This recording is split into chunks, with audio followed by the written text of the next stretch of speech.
oficial llegue del Brasil.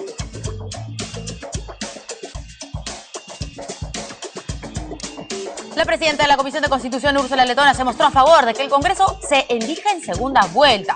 Al ser elegido en la primera, señaló, el candidato presidencial no aprovecha la fuerza de los candidatos congresales y luego estos abandonan la propuesta y la campaña partidaria. De otro lado, esta mañana los miembros de la referida comisión rechazaron el planteamiento de Letona, pero para sesionar a partir de las 8 de la mañana. La mayoría acordó hacerlo desde las 9.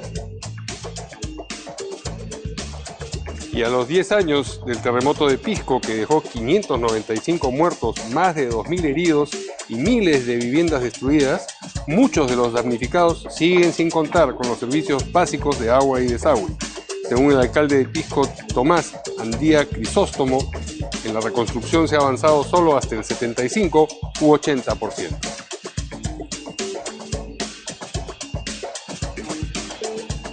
El gobierno prorrogó por un año más la liquidación de Doerran. La medida fue el decreto supremo que se llama extraordinaria, pues establece nuevas condiciones para la venta de los activos del complejo metalúrgico, cuyas 3 anteriores convocatorias fracasaron.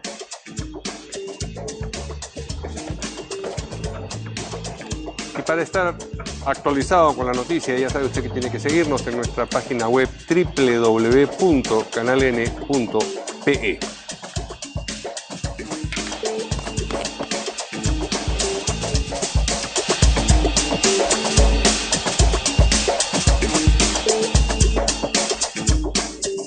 Amigos, ¿cómo están? Buenas noches, bienvenidos a una nueva edición de En Portada. ¿Qué tal? ¿Cómo estás, Mario? Muy bien, buenas noches. ¿qué dices? Vamos a saludar a nuestros invitados. ¿Cómo están? 2 congresistas, Javier Velázquez Gesquén, de LAPRA, y Richard Arce, del bloque Nuevo Perú. ¿Cómo están? ¿Qué tal? Muy buenas noches. Muchas gracias por la invitación.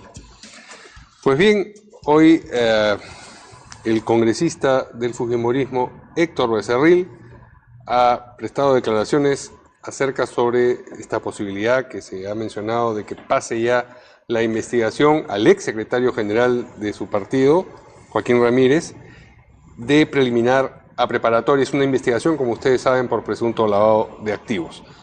Dijo también que él nunca ha visto que la ex candidata presidencial del Fujimorismo, Keiko Fujimori, haya salido a decir que Joaquín Ramírez es inocente. Por supuesto, tampoco ha dicho que es culpable. Lo que quiere decir es que no se ha casado con una de esas versiones la lideresa de Fuerza Popular. Vamos a escuchar lo que ha dicho el congresista Becerril.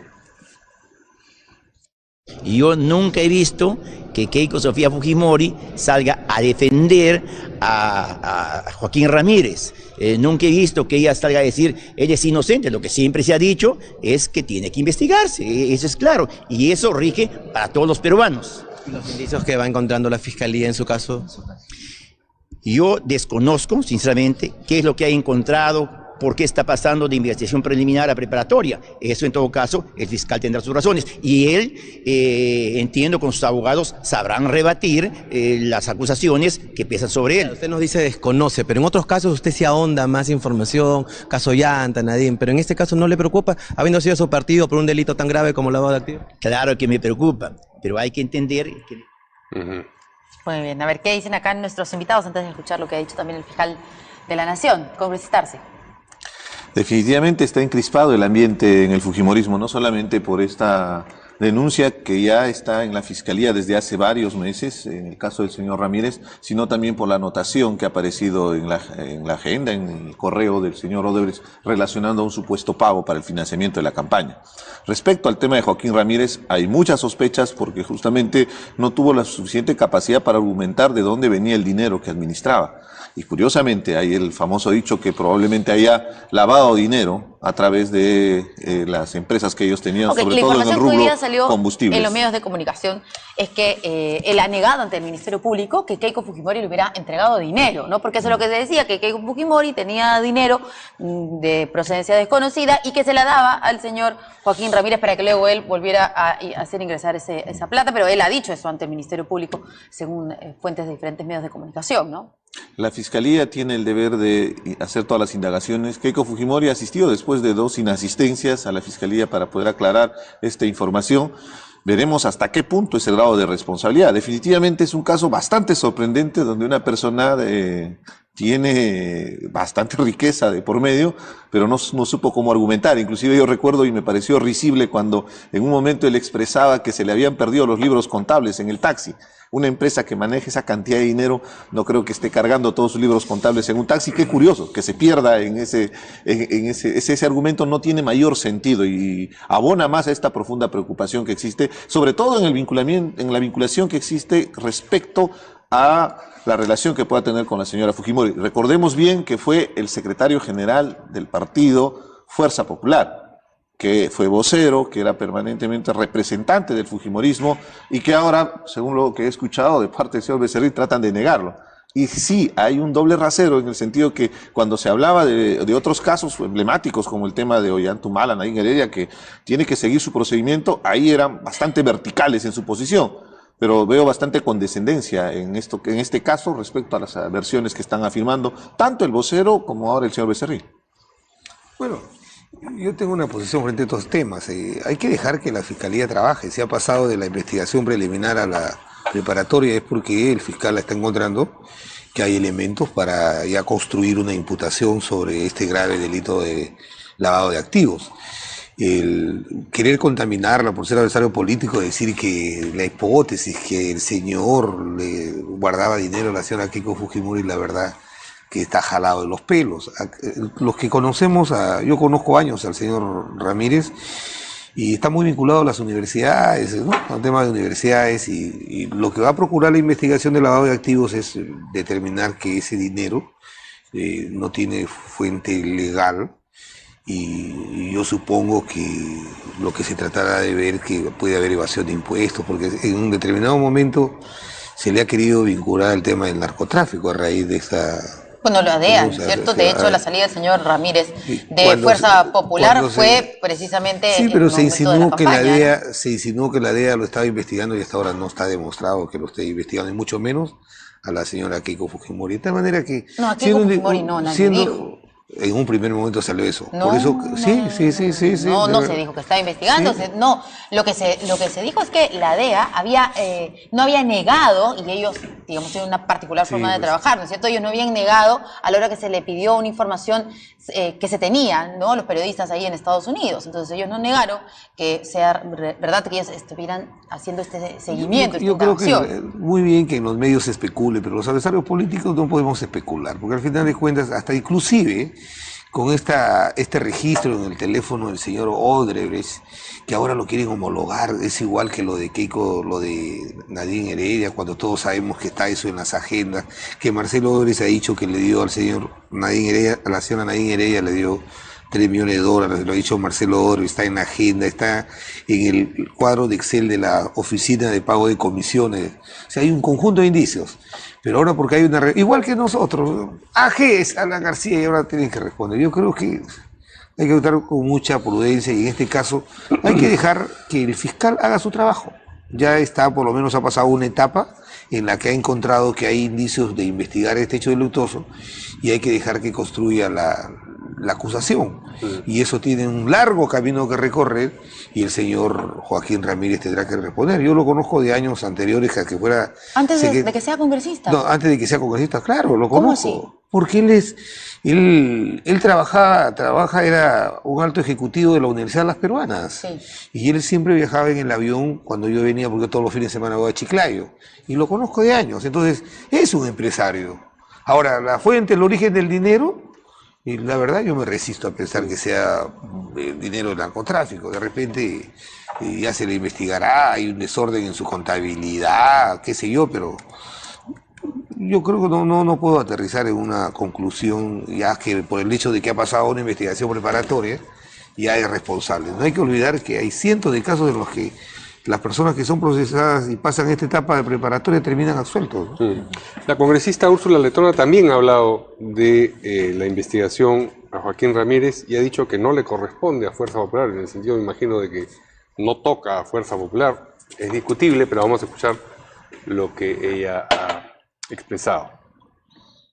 Cuando se origine la investigación, cuando culmine la investigación al señor Ramírez y se determine que él ha tenido un desbalance o no, esa será responsabilidad del señor Joaquín Ramírez. Los partidos políticos recibimos dinero de personas que tengan cómo acreditarlos y que las bancaricen. Y eso ya en Fuerza Popular está cerrado. La OMPE, que es el órgano técnico, nos ha señalado que somos el único partido político en este país que tiene el 100% de sus aportantes identificados y bancarizados. De ser negativa la situación de Joaquín Ramírez, el resultado, ¿podría salpicar a Fuerza Popular? Lamento muchísimo que esa posibilidad exista. Es un tema que le corresponderá al señor Joaquín Ramírez. Nosotros no blindamos a nadie y no tenemos nada que ver con algún hecho ilícito. Es importante hacer un deslinde respecto al tema de si hay alguna rivalidad o somos adversarios políticos. El Perú lo que está exigiendo es que este ambiente de impunidad termine, que donde hay estos casos de investigación, el caso específico del tema de este mega escándalo de corrupción de Lavallato, ante la mínima información que se tenga, la obligación es que la Fiscalía investigue. No se está acusando, no se está sentenciando. Lo que sí se tiene que abrir es una investigación fiscal, ¿Pero definitivamente. no se va a iniciar una investigación ya, Keiko Fujimori? No, por eso es importante. O sea, por eso es importante y hay que comentarlo, porque tampoco vamos a pasar, disculpen el término, por agua tibia. Esto es realmente grave. Así ha iniciado, recuerden bien, empezó con las notas de Ollanta Humala, el tema de OH. ¿Tu lideresa? Prácticamente se ha acreditado que ella ha escrito varias de las cosas de las agendas de la señora Nadine Heredia. Y con ese mismo criterio que tú tienes, debería ser investigada y ella se ha negado a ser investigada y que le hagan la prueba caligráfica para determinar si es su letra o no la de las agendas. Entonces, yo creo que en el tema de las honras de las personas, sean políticas o no, hay que tener mucha prudencia. O sea, hay que tener mucha prudencia. Pero nadie está ofendiendo las honras de las personas. Al contrario, lo que tenemos como responsabilidad, como más todavía siendo congresistas, es de tener información, hacer un acompañamiento para que se dé el debido proceso, para que la Fiscalía actúe. No podemos quedarnos callados frente a esta situación. Realmente es preocupante lo que ha sucedido con Lavallato. Involucra a los 3 últimos gobiernos y vaya a saber qué sucedió durante tantos años, desde el año 1979 que estuvo acá la empresa Odebrecht. Y ante el mínimo indicio, lo correcto es que se inicie un proceso de investigación. A mí lo que me causa sorpresa es que cuando le preguntan al fiscal, cuando le hicieron la referencia de Keiko Fujimori, él dijo que no había nada. Tuvo que salir la noticia en O Globo, después nos enteramos por medios de comunicación que sí, la Fiscalía está investigando allá en el Brasil, que la policía tiene información. En Brasil nadie está investigando Keiko No, o sea, la información, porque esos son acuerdos entre las fiscalías que van a remitirle esa información, y esa información es valiosa para que se inicie la investigación. Nadie está acusando, nadie está ofendiendo honras, al contrario. Lo importante es que se investigue y se deslinde la responsabilidad que exista. Ahora, el tema de Verónica Mendoza permanentemente lo levantan cuando levantamos la voz frente a estos temas. Se habla de una supuesta anotación. Ella ha participado como a cualquier ciudadano nos lo invitan en la Fiscalía para que pueda dar su versión de parte. Cualquiera no ha escrito en la agenda de Nadine Heredia. No, pero cualquier ciudadano es invitado a la Fiscalía como testigo. Me han invitado 40 años de vida y de 20 creo de periodistas. Cuando hay procesos, nunca me han invitado a la Fiscalía. Te pueden invitar a la Fiscalía como testigo y es obligación de todos los ciudadanos. Se solicitó la presencia de la señora Verónica Mendoza como testigo en este caso. Ese es un hecho cierto. Eso es lo correcto. No está siendo investigada. Pero hay un sector de los medios que es muy generoso con la izquierda. Por ejemplo, ayer salió un reportaje sobre 32 millones que ha pagado OAS, supuestamente. Justo acá una tuitera nos pregunta, que le preguntemos al congresista Arce Pero sobre ¿qué pasa? Eso. Mira, el mismo modus operandi. ¿Cómo actuaban las empresas brasileñas? Traían a este señor, al publicista, que supuestamente asesoraba las campañas presidenciales. ¿Alguna vez su lideresa, la señora Villarán, explicó cuánto le pagó, de dónde sacaron la plata para pagarle a ese señor que no cobraba menos de $1 millón?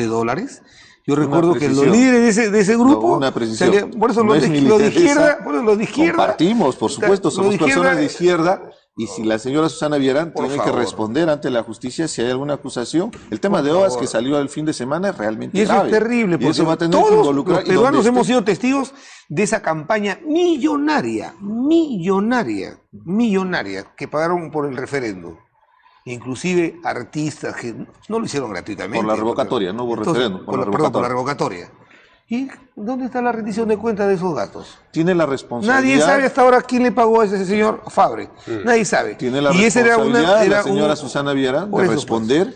Ante la Fiscalía por también. Supuesto, ante la Fiscalía. Y en el tema de OAS es bastante complejo. Y eso es lo único que hay que decir, que se en este momento Leo Piñeiro está sometido a este sistema de delación premiada y hay mucha información que la Fiscalía tiene que recopilar. Si está metida la señora Susana Villarán, que le caiga todo el peso de la ley como corresponde. Con eso no estoy haciendo una acusación cosa a es la señora especular Villarán. sobre una conclusión De y la otra misma cosa manera, es el señor tener Castañeda. un legítimo interés como el caso tuyo de pedir que se investigue. ¿Quién de nosotros se va a oponer que se investigue al expresidente García, a la señora Keiko Fujimori? Pero de ahí, Alejandro Toledo, a Ollanta Humala. Alejandro Toledo ya está investigado, ya está... Está prófugo. Entonces, Recordemos, o sea, el pero tema de Oas también, sí ahí está creo- involucrado lo que sí es Alejandro terrible Toledo. es que tratar de homologar ese. Porque Toledo y Humala están, uno está prófugo, el otro está corrido, ¿por qué no hablan? ¿Por qué no la señora Keiko? ¿Por qué? Si son hechos diferentes, actos diferentes. Alguien ha señalado. Porque usted habló del modus operandi, Por y el eso. modus operandi era financiar campañas, el Sí, modus está bien, operandi era pues. sobrevalorar en Está desmedro bien. de los Por intereses ejemplo, del Estado las obras el señor- para poder, el a señor través de coimas, Odebrecht para beneficiarse. ha declarado referencialmente, él ha dicho que no le consta referencialmente, estilaban apoyar campañas. Dijo inclusive al partido de Alan García, al partido aprista. A nosotros no nos dieron ni un centavo, ni siquiera tuvimos candidato presidencial. Entonces, eso tiene que estar corroborado con una declaración del señor Barata que haya dicho, sí, en efecto le dimos tanto, y que esté también corroborado con depósitos. Con o entregas. documentos, Nada. con depósitos, no hay, solamente son es la versión de parte. especulaciones. Son especulaciones que son... Pero no son una especie- especulaciones, señor Velázquez, por supuesto, no son te lo solamente digo, especulaciones. técnica y jurídicamente Esas son versiones, especulación. Esas versiones han ayudado que en este momento, en el caso del señor Toledo, en el caso del señor Ollanta Humala, haya declaraciones, resoluciones del Poder Judicial dando prisión preventiva justamente para Perdón, cautelar el señor debido... Barata ha dicho en qué lugar, cómo era el ambiente en donde entregó el dinero a la Sí, señora por Nadine supuesto que Heredia. está diferente. O Por sea, supuesto. eso ha sido puntual, ¿cierto? No, Y no se tenemos espera lo todavía mismo. una confirmación tan categórica como esa de que se le haya entregado dinero a otra persona. De la misma manera, señor Esa es la Alejandro labor. Y Toledo. además en la agenda Por de la ahora, señora por lo Nadine menos, Heredia, todavía. Esa es Pero la así labor tan de la preciso, Fiscalía para Pero investigar. además en la agenda de la Está señora Nadine iniciando el Heredia, con proceso. su puño y letra, y creo que haciendo testigo la señora Verónica Mendoza, ha puesto los depósitos que recibía. Por supuesto. Y ponía barbudos y Entonces- ponía las mensualidades que recibían a través de sus amigas que después le facilitaban Hay la que darle tarjeta. todo el apoyo al Ministerio Público del Poder A Judicial eso para que hagan queremos su llegar, trabajo. que se vea que el Estado está actuando. Este es un mega escándalo de corrupción, tal como sucedió en los años 90 y vimos escandalizados los Vladivideos viendo cómo entregaban dineros para poder comprar conciencias hasta de políticos, de congresistas, de periodistas, de empresarios, gente vinculada al poder. De la misma manera, el tema del Lavallato ha perjudicado seriamente al erario nacional, sobrevalorando obras en cuánto perjuicio. Hoy día están en la calle maestros, están en la calle médicos, una serie de problemas sociales. ¿Cuánto pudimos haber avanzado si hubiéramos luchado frontalmente contra la corrupción? Y es un deber que tenemos como congresistas Ahora, y la responsabilidad frente al país. que hemos regresado al tema de Odebrecht. Vamos a escuchar qué les parece las declaraciones del fiscal de la Nación, Pablo Sánchez, nuevamente sobre esta aparente dinero que le habrían entregado a Keiko Fujimori en la campaña del 2011. Bueno, nosotros hemos pedido como institución el documento formal a la Fiscalía de Brasil para que nos envíen acá a la Fiscalía de Perú. A través de estas conversaciones con el enlace que es el fiscal Peña Cabrera, A través de la cooperación internacional, claro que sí. ¿le llegaron a confirmar si esto existía? Nosotros hemos cumplido con pedir el documento original, en todo caso el documento formal que debe venir desde Brasil. Pero existe, ¿saben que existe o solo lo están pidiendo como si existiese o no? Bueno, tenemos la información de que existiría el documento, por eso lo estamos pidiendo, ¿no? Por eso lo estarían viendo. ¿Y cuánto llegaría? Porque estas cosas tardan Bueno, lo mucho. hemos pedido en verdad el 26 de junio. Ha demorado bastante, por eso hemos insistido en el pedido, ¿no? En esta videoconferencia, usted lo habían invitado, no sabemos si es que estuvo ahí, es algo, imagino, confidencial, pero ahí informaron si existía o no. Pues tocaron muchos temas en ese día, ¿no? Sobre distintos tópicos. ¿Le confirmaron esta información ahí? Bueno, han habido distintos tópicos. Yo no quisiera ahondar en temas porque hay temas que son reservados, ¿no? Y ahora, finalmente, esto podría complicar la situación de nada menos una ex candidata presidencial 2 veces en segunda vuelta. Bueno, es algo muy grave para el país, yo no le puedo decir nada de si complica o no complica. Estamos cumpliendo con pedir una información formal a la Fiscalía de Brasil, nada más. Pues. Correcto. Bueno, aquí la noticia me parece es, hemos pedido la información oficial el 26 de junio, estamos a 15 de agosto y no llega. ¿Por qué? Si es que existe en efecto esa información oficial.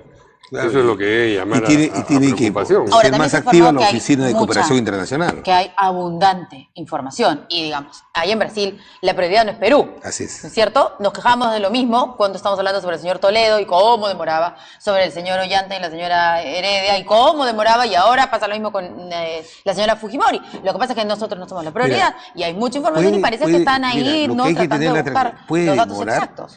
pero el ocultar las pruebas, el ocultar o exhumarlas, no va a estar en manos peruanas. Lo que se va a conocer, yo creo que el Ministerio Público ha contratado al ex fiscal de Suiza, que es un experto en el tema del desciframiento de las computadoras que se manejaban en la oficina de pago de sobornos de Odebrecht. Lo que se va a saber es lo que ha declarado Barata y los funcionarios que trabajaban en el Perú. Eso nadie lo va a poder borrar. Yo creo que un fiscal de Brasil quiera apoyar o proteger a uno que otro. Y además, porque se va a tener que saber tarde o temprano, y se tiene ya la información en un disco duro de todas las personas que pasaron por caja en el tema de la oficina de operaciones estructuradas, del pago de sobornos.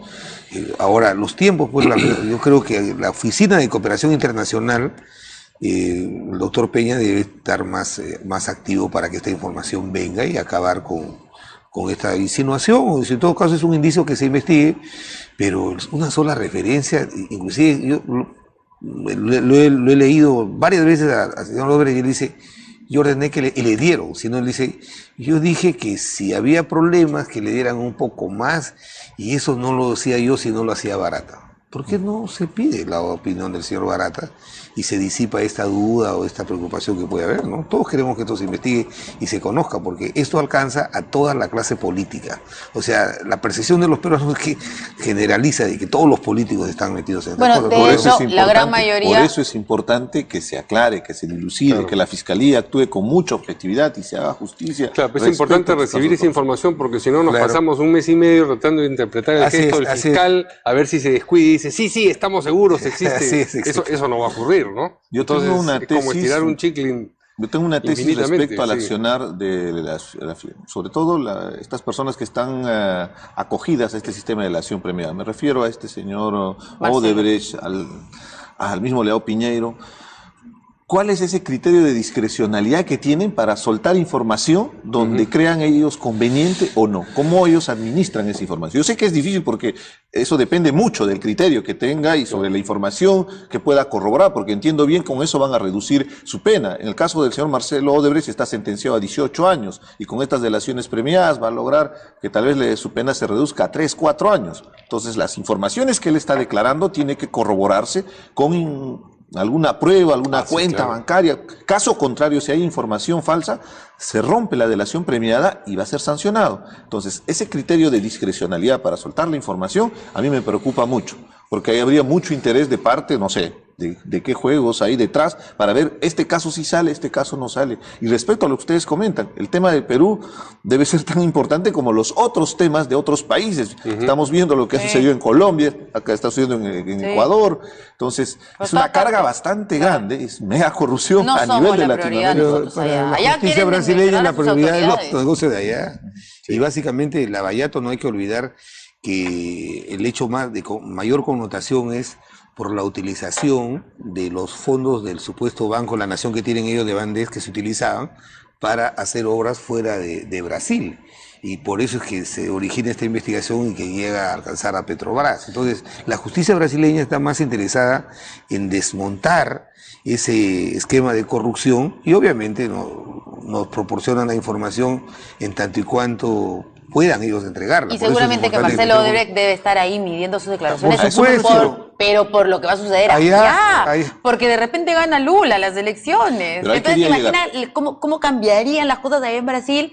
Entonces, él debe estar viendo sus declaraciones, las delaciones respecto a lo que suceda allá, más de lo que sucede acá en el Perú, porque acá en el procesado va a ser. Y ahí viene mi segunda tesis. Para mí, pienso que Lula es la cabeza de esta organización. Claro. Lula es de izquierda, señor Velázquez, y hay que ser frontales. Para mí, Lula era una especie de embajador que iba buscando a los gobiernos y le presentaba a las empresas garantizándole supuestamente una buena ejecución de obras, pero por detrás había la corrupción. Y hay que ser duro, hay que ser duro cuando gente de izquierda también está involucrado con casos yo lo que de iba es a corrupción. cuestionamiento. O sea, no es un tema de color político. ¿Por qué aquí en el Perú hemos preferido? ¿Por qué no hemos buscado llegar al fondo de la verdad? Y el fondo de la verdad hubiera sido dar todas las condiciones para que Barata pudiera acogerse a la colaboración eficaz en el Perú y poder haber entregado información que aquí en el Perú, para calificar a un colaborador eficaz no es porque dice yo le di tanto a cuánto, sino tienen que acreditarlo. Eso hubiera permitido disipar las dudas que van a quedar después de esta investigación, porque el señor Barata no va a poder ser traído del Perú, porque acá optamos por el camino de decir, no, como luchamos contra la corrupción, hay que abrirle 4 o 5 procesos. Claro que va a venir. Pero súmele a eso hay otro gran problema, que es la intención que tiene esta empresa Odebrecht de mantenerse en el mercado. Ellos lo que están buscando empresarialmente, mantener su posicionamiento. Y por ejemplo, en Estados Unidos han llegado a un acuerdo para poder indemnizar al Estado como garantía de indemnización. En el caso del Perú hemos sido muy condescendientes con esta empresa brasileña. Inclusive ahora con todo lo que viene sucediendo, lo que dicen es que probablemente ya no va a soltar más información.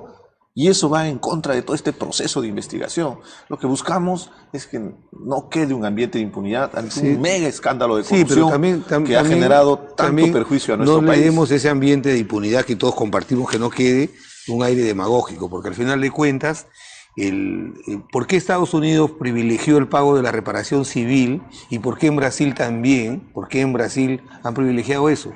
Porque, ¿qué nos ha permitido? No solamente hemos perdido la plata que se ha llevado la corrupción, sino hemos parado la economía, casi medio punto del PBI. Estas empresas están paralizadas, las principales empresas que ejecutaban las obras. 8 o 10 mil trabajadores que se van a quedar en la calle, los proveedores que están quebrados porque estas han quedado endeudados. Entonces, el gasoducto del sur, yo creo que lo ideal hubiera sido que el Estado peruano hubiera intervenido las empresas, las hubiera intervenido y estas tenían que seguir funcionando para poder cobrarnos la reparación civil. Bien. Ahora hemos acabado con todo eso y al final de cuentas mañana vamos a tener una sentencia que va a decir paguen tanto, pero ¿quién la va a pagar? Pero también usted tiene que sumar que en Estados Unidos la legislación es bastante dura y sobre todo cuando hay triangulación de fondos, porque han utilizado bancos americanos y ya la sanción es bastante alta. Me da la razón. Ellos han preferido que les paguen la reparación civil. Y seguir trabajando. Por supuesto. Y eso ha pasado en Alemania, ha pasado también con esta empresa Siemens, con Volkswagen. ¿Por qué? Porque se tiene que cuidar, al final de cuentas, la actividad económica. Pero también no estarán cuidando algunos intereses los que están en el gobierno. Se deja queda ahí la suspicacia, ¿no? ¿Por qué tantas facilidades entonces para que no se llegue como en otros países, a acuerdos beneficiosos para el Estado? Bien. Eso me deja muy preocupado. Muy bien, quedan claras las dos posiciones, tenemos que ir a una pausa y vamos a regresar con otras declaraciones de la congresista Úrsula Letona, esta vez en su condición de presidenta de la Comisión de Constitución y referidas a si la representación parlamentaria debiera elegirse en primera o segunda vuelta. Con eso volvemos.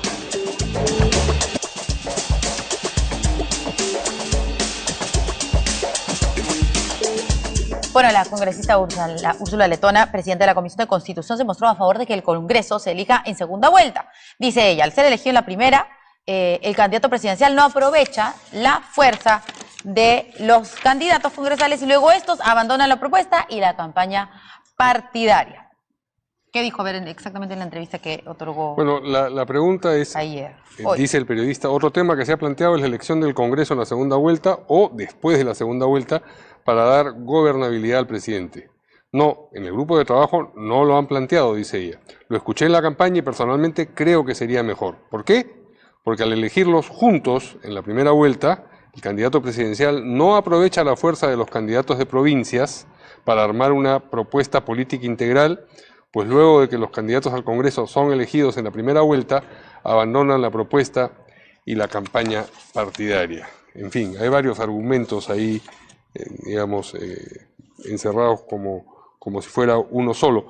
Pero la idea esta de que el Congreso se elija en segunda vuelta, ¿qué impresión les genera a ustedes? ¿No creen que eso favorecería sobre todo a las representaciones parlamentarias de los dos candidatos que disputan la segunda vuelta y los otros partidos, digamos, ya nadie los miraría, ni votaría, digamos, salvo la militancia muy activa por ellos para el Congreso? Yo creo que es un tema importante que hay que discutirlo. Sí, claro. Eso porque hay que discutirlo porque creo que la reflexión que ha hecho la congresista Letona es por la experiencia que les ha pasado en segunda vuelta. ¿Qué ha pasado en Fuerza Popular? Por ejemplo, la señora Keiko Fujimori en algunas regiones sacó menos votación en la segunda vuelta que en la primera. Y mucho de lo que se dice es que los parlamentarios que salieron elegidos ya se fueron a celebrar. ¿Ya? Entonces, pero la pregunta que habría que hacer es, ¿queremos que la elección de los parlamentarios se haga en simultáneo con la segunda vuelta o que se haga en una fecha que no sea con la primera? Y la otra pregunta que yo haría, si se hace en segunda vuelta, ¿quiénes participarían? ¿Las dos fuerzas que pasan a la segunda vuelta o participarían todos los que participaron en la primera? Todos, ¿no? Mi apreciación es que sea todos, porque el Parlamento tiene que ser la expresión plural del país. Entonces, si esto es así, evidentemente que las fuerzas políticas que quedaron, que no pasaron a segunda vuelta, irán en menos condiciones en una que las posición dos primeras, disminuida, porque digamos, siempre ¿no? el ciudadano, menos interesante para el claro, electorado. siempre el ciudadano juega ganador, ¿no? Sí, Si hay dos fuerzas que van, pero aún así yo creo que es interesante abrir una discusión. Yo más creo que estaría embarcado en que discutamos cómo eliminamos el voto preferencial y cómo llevamos a los órganos electorales a la vida interna de los partidos para hacer vinculantes las elecciones primarias y que permita fortalecer un sólido sistema de partidos, ¿no? Ahora, solamente quiero terminar la reflexión. Y un adicional más. Si fuera en segunda vuelta y los dos participantes, entonces ahí ahorita es contradictorio porque a pesar de que hoy día hay 22 partidos inscritos y la valla para registrar un partido es 4%, se viene exigiendo, hasta el gobierno ha planteado que sea 1%, o sea, queremos tener 40, 50 partidos participando y tener una representación atomizada en el Congreso. Yo creo que eso conspira contra la gobernabilidad y la predictibilidad que tienen que tener los procesos parlamentarios. ¿Qué dice Richard Arce, que pertenece a un bloque que no está de una organización política no inscrita, o sea que no debe pensar que el 4% está bien? A ver, en principio lo expresado por la congresista letona me suena a reproche y hasta melancolía tal vez, porque es parte del argumento que deben tener ellos en su análisis político respecto a los resultados electorales. Pero partamos de algo mucho más importante, que es la reforma electoral. Recordemos bien que hubo un grupo de trabajo presidida por la congresista Donaire que durante varios meses estuvo haciendo una propuesta integral. Estas medidas son interesantes, pero yo los veo como temas sectoriales o puntuales, cuando requerimos una reforma electoral que realmente logre la institucionalidad de los partidos políticos. Como acaba de comentar el tema del 4% de las firmas. Para empezar, eso ha sido una modificación que se ha hecho recientemente. Si usted verifica la cantidad de partidos políticos que están inscritos, todos han conseguido la inscripción con el 1%. Entonces no es equitativo, no te genera las mismas oportunidades exigir ahora 4 veces más cuando el promedio en Latinoamérica, puede usted verificar en Argentina, en Colombia, es del 1.5%. ¿Pero qué dice la propuesta en ese sentido que presentaba la congresista Donaire? Ah, no, reiteraba el 4%, pero... Entonces, algunas de las cositas que presentaba la congresista Donaire no le gustaban, ¿no? Otras sí, pero esta no, por ejemplo. No es un tema personal, no es un tema del Nuevo Perú, ojo. Nosotros lo que apostamos es una reforma integral. Lo congresista es que no le parece tocar temas aislados, sino, por ejemplo, ya teníamos la base de lo que dijo la congresista Donaire, pero esto no le gusta. ¿Sabes qué tiene la explicación del 4%? Es que la legislación actualmente exige que para que tenga representación en el Congreso, tienes que superar el 5%.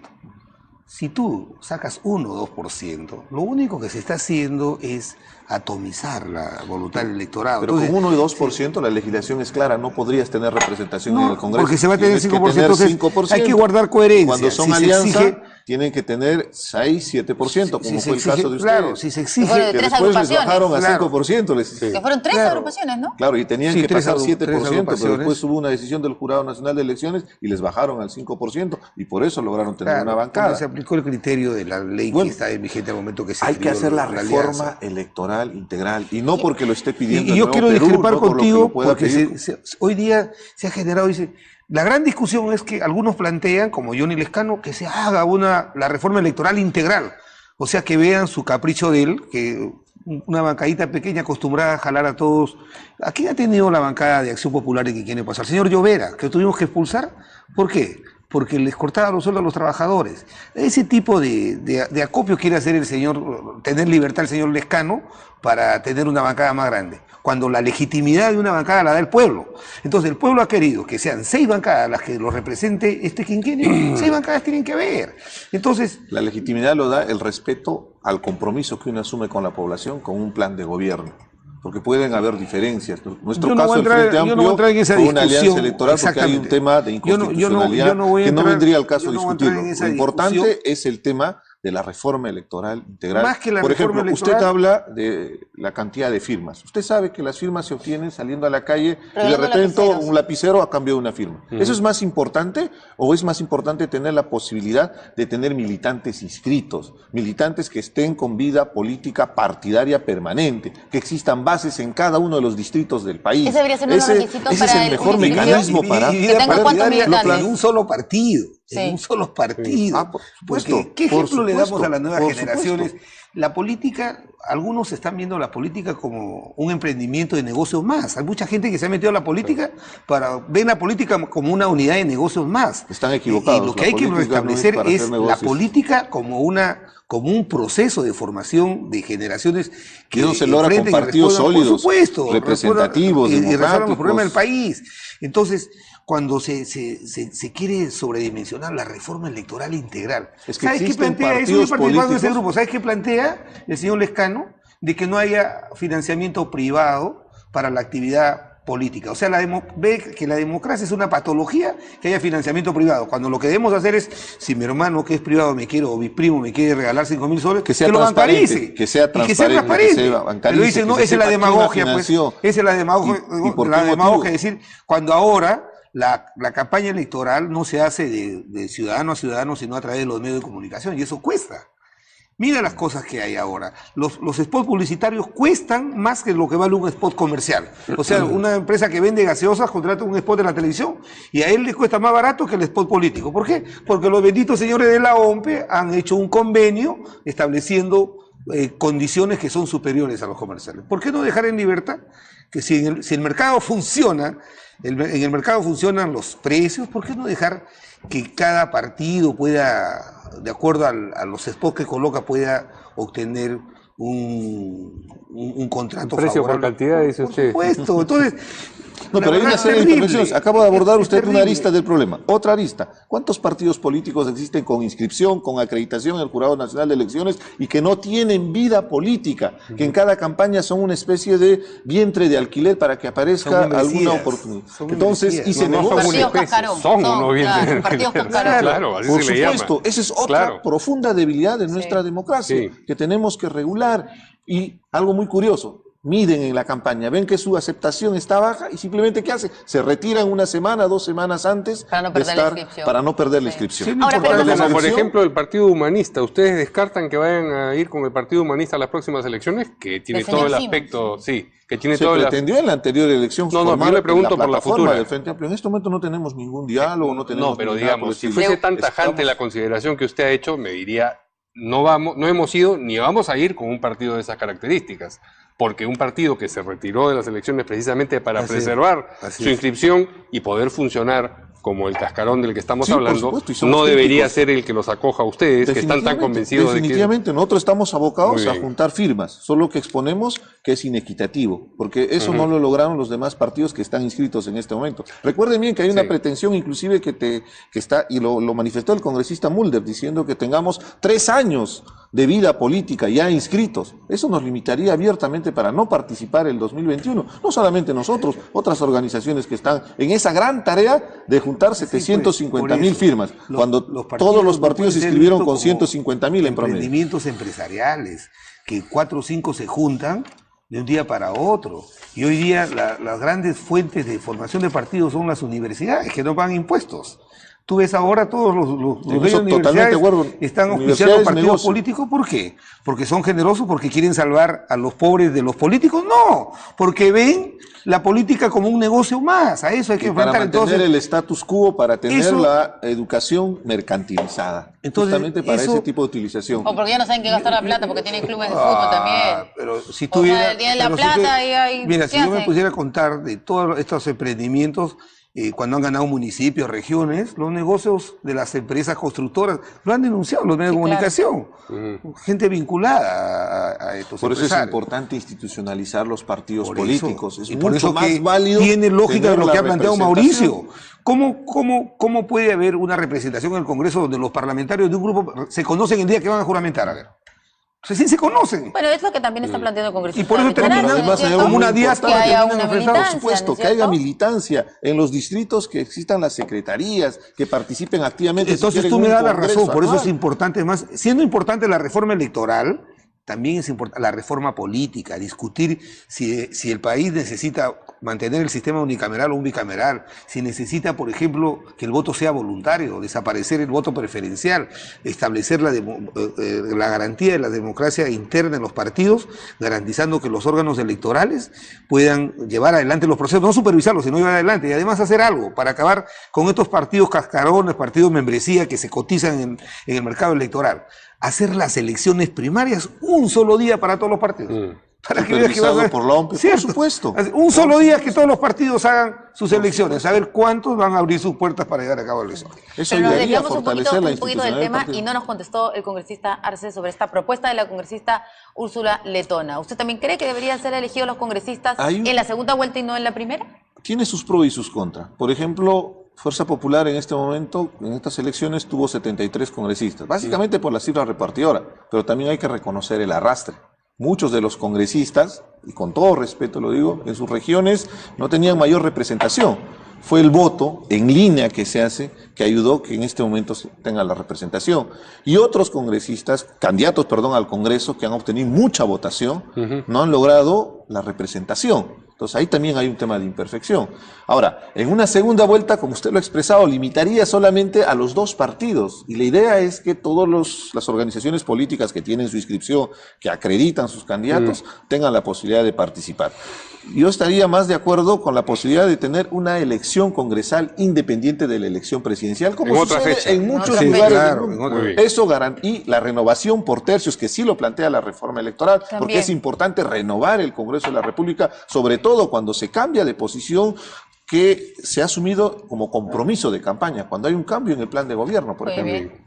Antes de irnos a la pausa, y ya que estamos hablando de mayorías y minorías, vamos a escuchar la propuesta de la congresista letona para que las sesiones de la Comisión de Constitución fueran a partir de las 8 de la mañana. Eso sí fue Y lo que le dijo la mayoría. terrible. Entonces sí sacó ronchas. Vamos a escuchar. Si somete que sea a las 8, que sea a las 8 en punto. Lo que no puede ser es que convoquen a las 8, y lo digo por experiencia propia, con Miki, y que todo el mundo empiece a llegar media hora después. O sea, mejor piensen bien sin ningún temor, ni vergüenza, ni nada. 8, 8 y media, 9 o 7 de la mañana. Pero si se comprometen, Congresista Velázquez.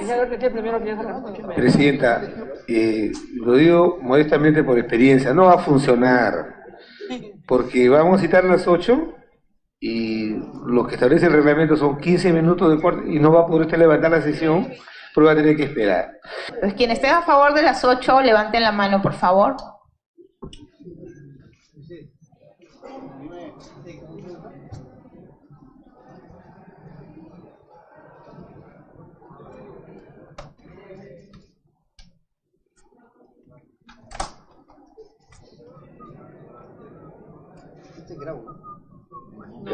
Quienes estén a favor a las 9 de la mañana. Ok, entonces quedamos a las 9 de la mañana. Pues quienes estén a favor de las 8, levanten la mano, por favor. No estaba convencida de perder la votación. ¿Pero qué hace la usted congresista bajando letona, ahí, sí. maleando la plaza? Con ¿Por qué con no la las mirada ocho? trataba de levantar mano. Mira, el 2005, yo Qué formaba flojos parte de la son. Comisión de Constitución, no es flojera. ¿Cómo no? Parte de la Comisión de Constitución, y justo exactamente, esta comisión siempre se ha reunido tradicionalmente 9, 9 y media. Y el presidente de la comisión de ese entonces sacó un acuerdo y lo pasó a las 8 de la mañana. De 17 sesiones, 11 se frustraron por falta de quórum. ¡11! Sí, 11 por falta de quórum. O sea, casi todas. Entonces, que no nos diga, mira, en la legislatura pasada que ha presidido Miki Torres, que joven, empeñoso, nos ha hecho trabajar como no hemos trabajado Nunca. el año pasado, ¿verdad? Y nos hemos reunido a las 9 hasta las 12, 1, porque no es porque no nos queremos levantar más temprano, aparece así. La mayoría de nosotros tenemos compromisos en la televisión, en los medios, otras actividades de representación. Sí. Entonces, Pero al día siguiente puede empezar con primera edición a las 5 de la mañana, así pues, no pasa nada. pero nunca nos invitan, no me importa. Pero lo hemos buscado para que haya productividad, para que haya resultados en la comisión. Yo creo que era buena la intención de la congresista Úrsula Letona, pero si hubiera visto la estadística anterior, yo creo que esto funciona, que la comisión se reúna, ya no se va a reunir a las 9:30, sino a las 9. Con una caricatura, porque está divertido la cara de la Sí, congresista. por supuesto, no, con la mirada trataba de, oye, levanta la mano. Y todos así, ¿no? Venga, agarrado, y nadie se va a levantar a las 6 de la mañana. Pero sí hay comisiones que sesionan a las 8 de la mañana dentro del Congreso de la República, es independiente, porque en realidad hay inclusive comisiones que coinciden en el mismo horario y a veces tenemos la responsabilidad de estar corriendo de una comisión a otra. Es un tema de investigación operativa, decían en Ingeniería Industrial, para ver cómo organizan los horarios y optimizas. Y hoy día de castigo ha citado para el viernes. O sea, los parlamentarios de provincia tenemos que quedarnos, no vamos a nuestra provincia. El viernes ha citado la Comisión de Constitución y simultáneamente ha citado la Comisión de Seguimiento del Fenómeno del Niño. Yo formo parte de las dos comisiones, el don de la ubicuidad. Pero si hay pero si hay trabajo, por ejemplo en la Comisión de Defensa con la congresista Luciana León, nosotros hemos sostenado todo el verano, así es, 3 veces a la semana, en pleno receso parlamentario. No se están quejando, ¿no? No, parte de la reforma. No se están quejando, ¿no? Lo que se ha querido hacer con la nota es que al contrario, no queremos levantar temprano. ¿No es estamos eso? de las 5 en pie. No solamente eso, también la dinámica que muestra. pero hay algo muy importante, es la percepción de la población frente al rol de los congresistas. Estamos desacreditados públicamente. La política en general. Claro, pero sobre todo los congresistas, entonces tenemos la obligación un horario, sino lo pero que no es produzca la horario, comisión. por eso hay que cuidar mucho las formas. La comisión de y hay Miki que de cuidar la Miki imagen Torres del Congreso. se ha reunido a las 9:30 y ha sido, creo, la más productiva en los últimos 5 años, por favor. Tenemos que ir a una pausa y regresamos con los 10 años del terremoto de Pisco, más o menos esta hora fue, ¿no? 6:40. Así es. 6:40. Y lo que ha pasado con la reconstrucción, el punto en el que está la reconstrucción 10 años después. Con eso volvemos.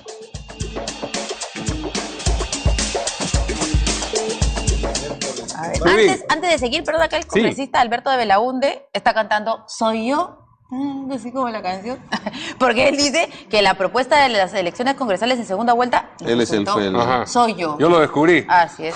Yo descubrí la propuesta, muy bien. Hay un proyecto de ley que él ha presentado. Bueno, o sea que está el debate, probablemente lo veamos en las próximas semanas, entonces ahí en el Congreso. Muy bien. Se cumplen hoy, como habíamos dicho antes de la pausa, 10 años del terremoto de Pisco, cuyo saldo fue, entre otros aspectos, 595 muertos, más de 2.000 heridos y decenas de miles de viviendas o construcciones destruidas o afectadas. Lo cierto es que 10 años después, muchos de los damnificados siguen sin contar con servicios tan elementales como los del agua y el desagüe. Según el alcalde de Pisco, Tomás Andía Crisóstomo, en la reconstrucción se ha avanzado solo hasta el 75 u 80%. Creo que tenemos algunas cifras a propósito 10 del años. terremoto. Después, ¿por qué se quejan de la política? 7,9 en la escala de Richter, epicentro a 40 kilómetros al oeste de Chinchalta, con una profundidad de 39 kilómetros. ¿Qué más? Ahí está, bueno, los datos que estuviste dando, Mario, 595 muertos. 76.000 viviendas destruidas. Wow. 431.000 damnificados de distinta manera, ¿no? Los lugares donde más daño hubo: Pisco, Ica, Chincha, Yauyos, Huaytará y Castrovirreina. Y en Lima y Huancavelica. Muy bien. Chincha sigue destruida. Pisco también. Pisco, singularmente, bueno, ¿no? El casco urbano de Pisco, hoy día estuvimos en la mañana, en vivo. El casco urbano de Pisco sí tiene sus pistitas, ¿no es cierto? Han aparecido ahí los nuevos agencias bancarias, pero sales un poquito y todavía hay desmonte de las viviendas destruidas, después de 10 años.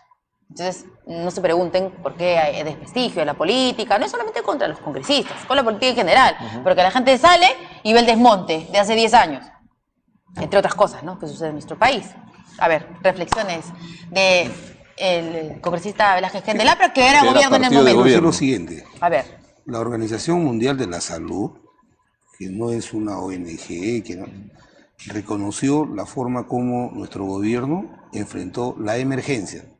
La emergencia. Un hecho de esta naturaleza tiene 3 etapas. La emergencia, la rehabilitación, que es un tema transitorio, lo que estamos viendo ahora en el país, y luego viene la reconstrucción.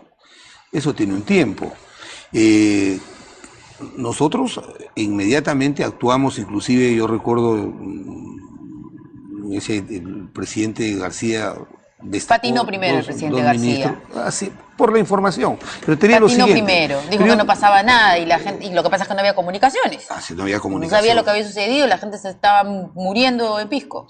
Pero te digo ¿por qué la emergencia? Porque en la actual no quiero hacer una comparación innecesaria, pero lo tengo que decir ahora.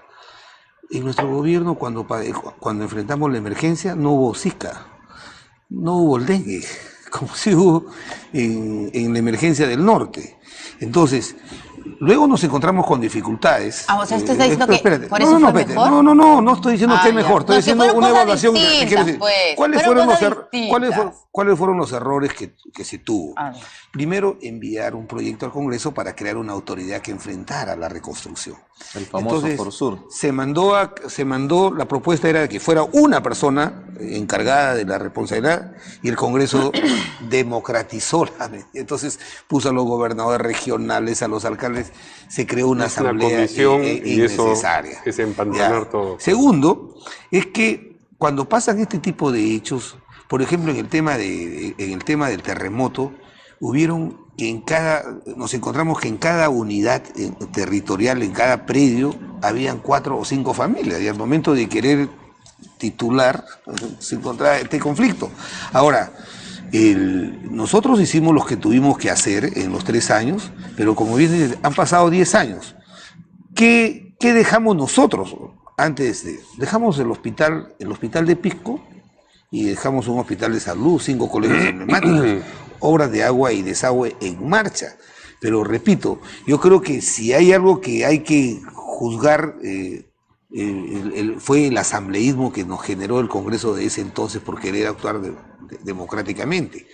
Pero ahora se ha corregido. Ahora nosotros le hemos dado una ley al gobierno para que sea un director ejecutivo el responsable de llevar el plan. ¿La representación aprista votó en contra de ese asambleísmo en ese Congreso? No, pues... ¿Votó a favor entonces?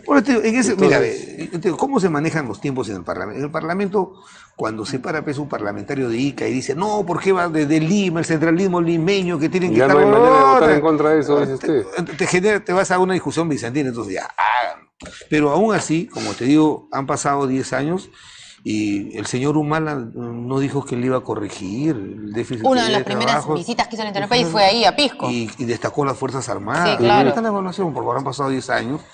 Y yo quisiera que vayan a Pisco, de verdad, vayan a Pisco. Ya me he estado en hoy día todo el día. Tenemos un enviado especial. ¿Y de dónde cree usted? Yo no me he trasladado hasta allá y he regresado tan rápido. Sí. El casco urbano, sí, pues, efectivamente, ahí las pistas están muy bien. Pero hay obras que no se ven. Pero caminas 3 cuadras fuera del casco y todavía sigue habiendo desmonte de las casas destruidas. Hay la dificultad de esta titulación, como te vuelvo a repetir. También, que se claro, tienen que resolver. Ahora, a la luz de esa experiencia, ahora, por ejemplo, le hemos facilitado a este gobierno métodos más expeditivos para expropiar, métodos más expeditivos para otorgar título de propiedad, el silencio positivo, todas esas cosas que surgen de esta experiencia lamentable, que no puede volver a suceder, pero tampoco no pueden desdeñar las obras que hemos dejado, que ahí están, los hospitales, los colegios, las obras de agua y desagüe, las pistas, pero en 3 años no se podía de ninguna manera lograr una resolución. En 10 años que no hayan pasado del 80%, sí es. Eso para evidenciar la debilidad de nuestra institucionalidad para enfrentar un tema de esta naturaleza. Por eso es que ojalá que esta experiencia del terremoto, del fenómeno del niño costero sea mejor, más eficiente, ¿no? A ver, ¿qué dice el congresista Arce? Cuando hablamos del terremoto del año 2007 en Pisco, lo primero que recordamos es el tema de Forsur y lamentablemente lo relacionamos a muchos casos de corrupción. Recuerdo bien que prepararon una bolsita salvadora ahí con algunos víveres y estaban sobrevaluados y que se hizo la denuncia correspondiente. De la misma manera, un exabrupto de pretender ahí sacar ese famoso Pisco de 7.9 y todas estas cosas. La parte anecdótica. Vayamos al tema más importante, las lecciones aprendidas. Tenemos que estar preparados.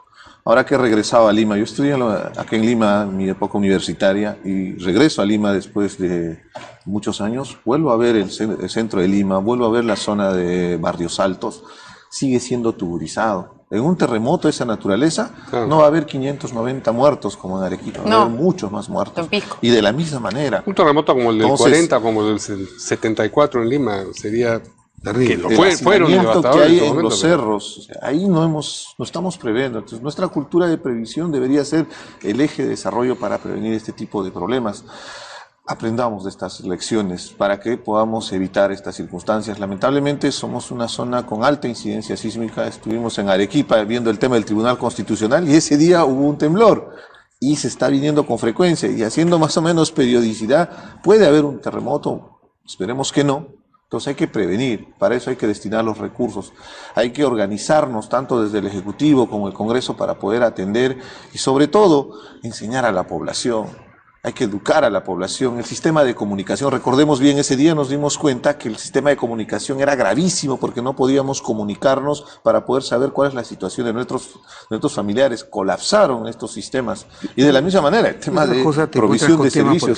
Y solo para terminar, algo muy importante, tenemos que trabajar bien los catastros. Usted lo expresó hace un momento, para poder hacer el saneamiento físico legal necesitas tener información de quiénes vivían en esa zona. Por eso es importante que los municipios hagan un catastro, que venga la ley, que se sancione para saber en esa cómo época atender. no había regulación, por ejemplo, de la zona de alto riesgo. La gente que la quería reubicar, te hacían juicio, no había forma de poder intervenir. Ahora sí, esta legislación que hemos dado es muy clara y muy concreta, inclusive toca estos temas de la zona de alto riesgo, ¿no? Bueno, no hay tiempo para mencionar, pero hay una nueva prórroga, el plazo de liquidación de DOE-RAM. Sí, lo gracioso es que le llaman extraordinaria la prórroga. ¿Y cómo se le llamaría en este caso? Ordinaria, porque todos los años la hacen, ¿no? Sí, claro. Es cada 6 meses y ahora es cada año. Sí, claro.